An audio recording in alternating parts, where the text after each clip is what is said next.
The rules were never posted on the wall. Nobody handed you a guide when you opened your first account.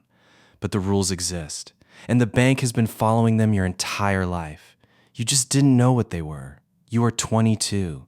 You open a checking account with $47. The teller smiles, hands you a debit card, says welcome. You feel like a real adult for exactly 4 days. Then the first fee hits, $12. Monthly maintenance. You didn't read that part. You call to ask about it. The hold music plays for 19 minutes. Someone answers, reads from a script, says the fee is standard, says it applies to all accounts below $1,500. You don't have $1,500. You hang up. The next week, a subscription you forgot charges $7. Your account goes to -$4. The bank charges you $35 for that. $35 for -$4. You stare at your phone and feel something you don't have a word for yet. It isn't anger. It isn't sadness. It is something quieter, something that sits in your chest and stays there. You try to dispute the fee online. The form requires 3 pieces of documentation for a $35 charge. You close the laptop. That weekend, you go to the branch. You wait in line for 22 minutes. The teller processes your request in 40 seconds. She doesn't look up. She doesn't say, "Have a nice day." The person behind you steps forward and she smiles immediately. You walk to your car and sit in it for a minute. You weren't rude to her. You weren't difficult. You just didn't have enough money. And somehow that changed everything about how the interaction felt. The bank doesn't hate you at 0. The bank just doesn't see you. You worked extra shifts for 2 months. You have $500 now. It feels like a lot. It isn't. The maintenance fee still hits. Every month. Like a clock. You apply for a credit card to build your score. They decline you.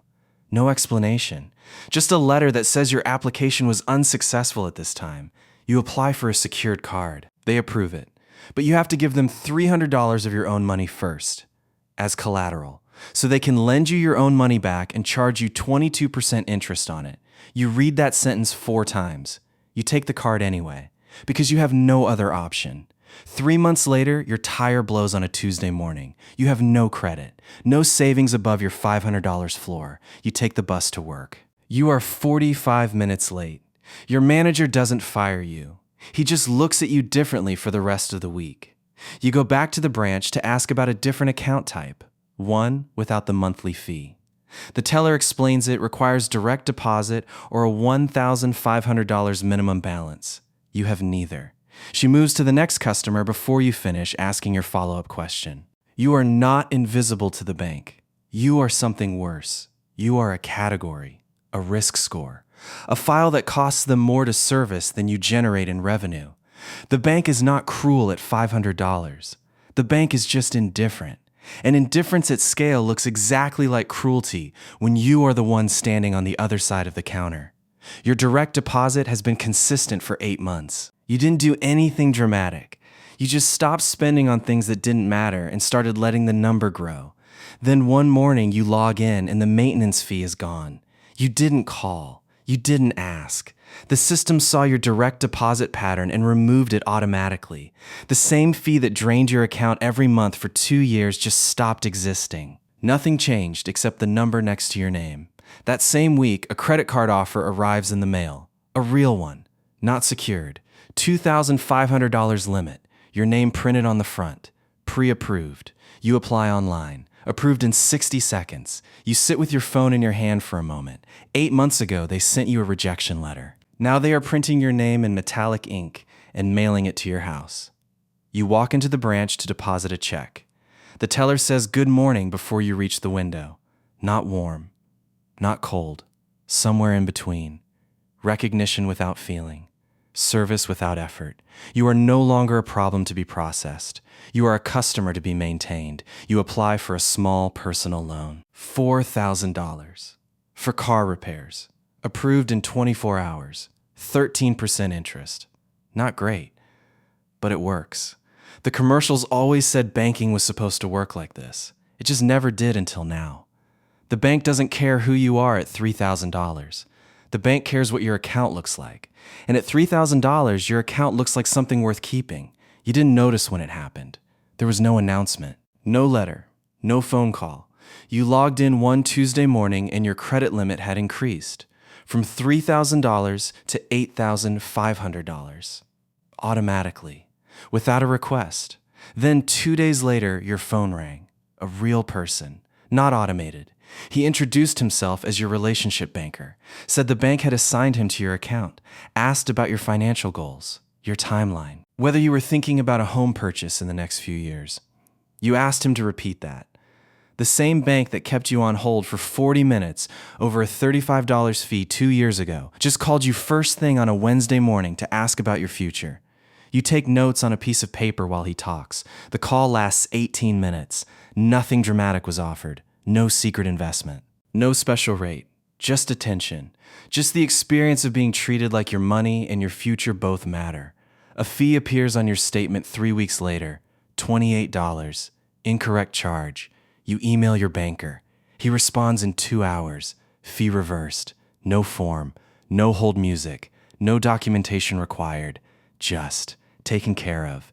You stare at his reply for longer than you should. 2 years ago, you filled out a 3-page form for $35 and got nowhere. Today, 2 words in an email fixed it in 2 hours.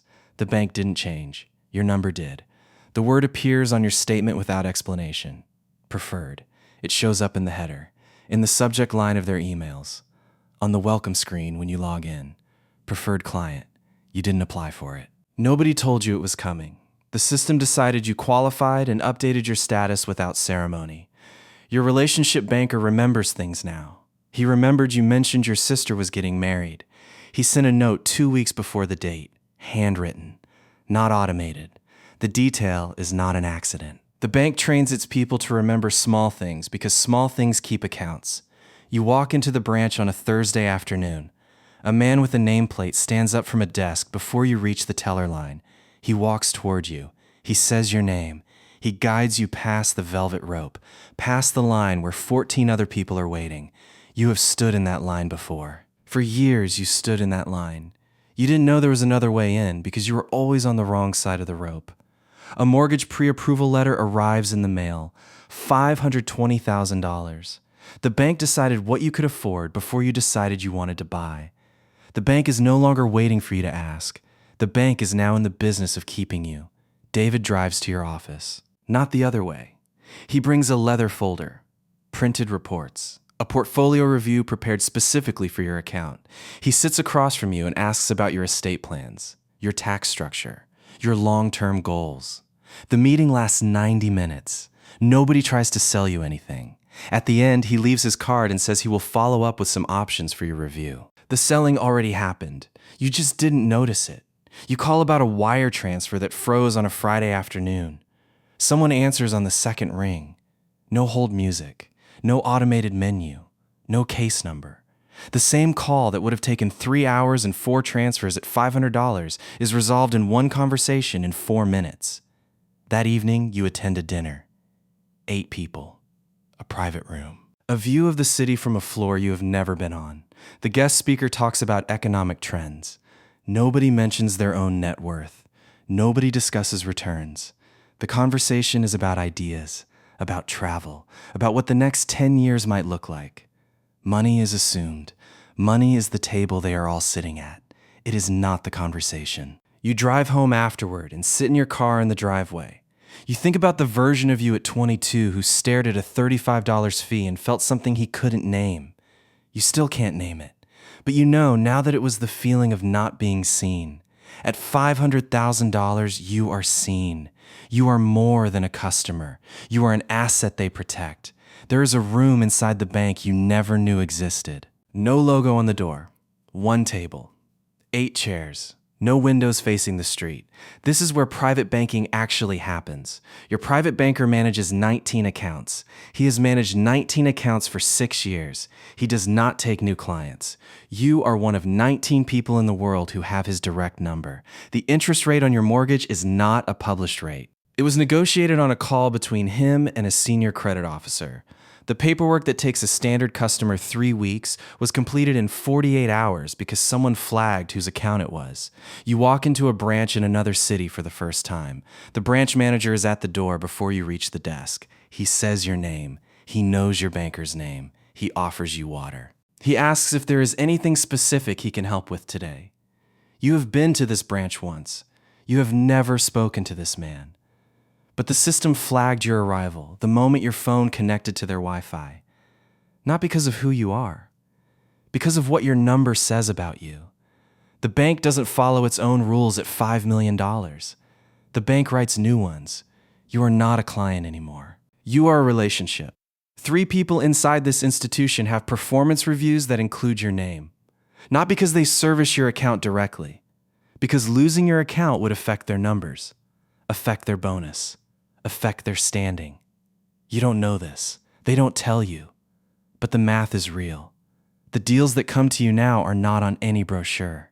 They are not available to the public. They are structured around your participation, drafted before you agree, revised when you ask. You don't apply for things at $25 million.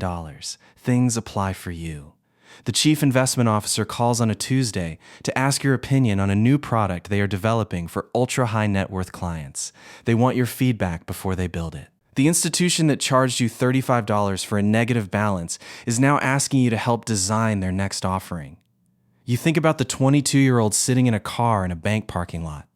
Not angry, not sad, just quiet. Just that feeling without a name. You finally know what it was. It was the first time you understood that the world had levels, and that nobody tells you what they are. Somewhere right now, someone is sitting in that same parking lot.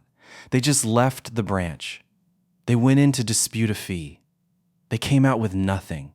They are 22, or 28, or 35.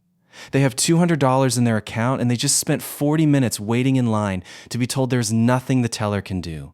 They don't know yet that the system isn't broken. The system is working exactly the way it was designed to. The same institution that will one day send a private banker to their office is currently charging them for not having enough money to avoid a fee. The levels exist. They have always existed. The bank doesn't change at every level. The bank just finally lets you see it. The only question is where you are standing when the view finally opens up, and whether you are still moving toward it.